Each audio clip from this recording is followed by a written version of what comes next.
Hello guys, welcome back to my channel. In this video, I'll be going over some tips that have helped me to learn faster. Now, these are tips that I've used on a daily basis and through experience that have proven to work because I've used them myself. And so in this video, I'll be sharing exactly what those 4 tips are. Number 1 is saying things out loud. Now, you might have heard this before, but you might not have actually done it. For me, every time I do my Anki reviews, when I say out my card out loud, I'll actually go through the thinking process and it will help me recall the answers to my Anki cards a lot quicker. Not only that, if I see the same card again and it's one that I've spoken out loud, I'll be able to recall it a lot more easily. And I don't know why I think this is, but it definitely works, and it's probably because if you're just thinking of the answer, you might think you know the answer, so then press good on it without actually recalling the answer, because maybe you've thought, okay, I've seen this card before, I must know the answer, rather than actually recalling the answer. Whereas if you force yourself to speak it out loud, then that would then pick holes in your knowledge, and things that you thought you knew, you might discover that actually you don't know. So not only is it a good way to remember things, but it's also a good way to pick out holes in your knowledge that you can then go ahead and learn. Okay, and then point number 2 is going to be to test yourself. So this can be done in a variety of ways. The most easiest and thing that I do on a day-to-day basis is my Anki cards. Anki cards in itself is a way to test yourself because you're seeing a card and it's asking you what is the answer. You're testing yourself constantly. And if you don't know already, I'm a big advocate of Anki. I use it every day. I've made several videos on Anki, so if you're new to my channel, then make sure to check those out. But even if you do not use Anki, there are other ways of testing yourself, such as by doing question banks, or if you read textbooks, there are textbooks which have questions at the end of each chapter. So by doing those, that's a good way to consolidate the learning and the knowledge that you've accumulated by reading that chapter. Because if you don't test yourself, things might as well go in one ear and come out of the other. Like, you need a way to make sure that you've reinforced that knowledge. Now, what I like to do is a combination of question banks and my Anki cards. So I'll do questions on a question bank, and from the ones I got wrong, if there's important information there that I need to know that I don't know, I'll go ahead and reread the information from the notes on the question bank. Then I'll create Anki cards based on the concepts I got wrong. I will also make Anki cards on the content that I need to learn, and for those, my process of making Anki cards, how I make good Anki cards, the settings I use and everything, I've made separate videos. So if you're interested, then check those out.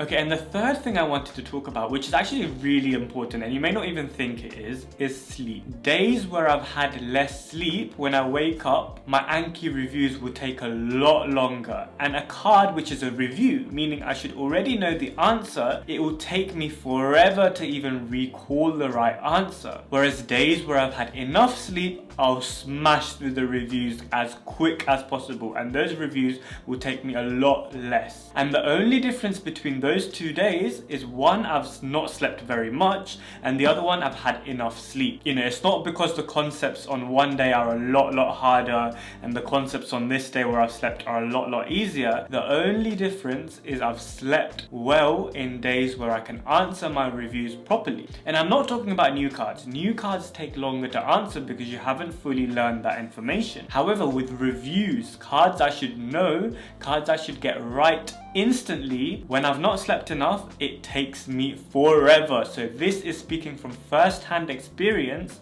that sleeping well improves your retention. Not only that, on days where I've slept well, when I wake up, I'll start recalling the information I've learned the day before, naturally, without even having to even think. I know this sounds ridiculous. Sometimes I'll have dreams about the things I learned, which, is not ideal. I'd rather be dreaming about things other than medicine, but it's a way of showing that actually those things are, my brain's doing something overnight. It's learning, it's consolidating that information.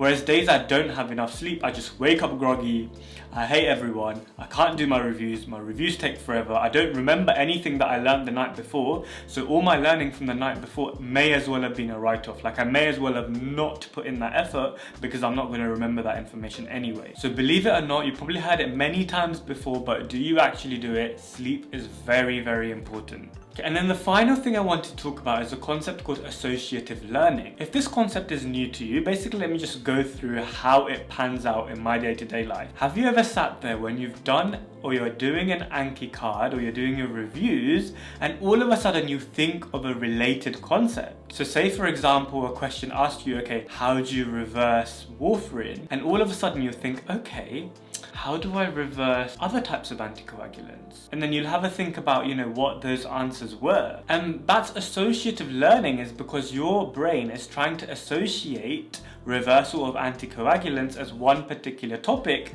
So then you're trying to recall all the different other reversals of those anticoagulants. And obviously I'm giving just an example, but it applies to any topic, not just even medicine. But the way you realize your brain's trying to undergo associative learning is when you're doing a particular thing or you're studying a particular topic, but your brain will wander off and think about the answers to related topics.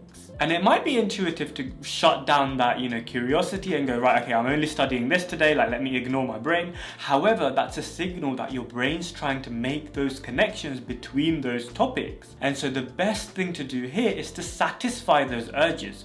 Go and answer those questions that your brain took out for you, because that's your brain saying, okay, listen, let me make those neural connections, or whatever your brain's trying to do. It's trying to associate different things you've learned together. So satisfy that wonder. Don't just ignore it. And so those are only four very important ways to learn things faster, which have helped me on a day-to-day basis. So if you found the video helpful, then press the like button. If you're new to my channel, consider subscribing. I also write a weekly newsletter called Swift Sunday. The reason why it's called Swift is because I don't want to waste your time. It's simply one idea, one quote, and my latest video.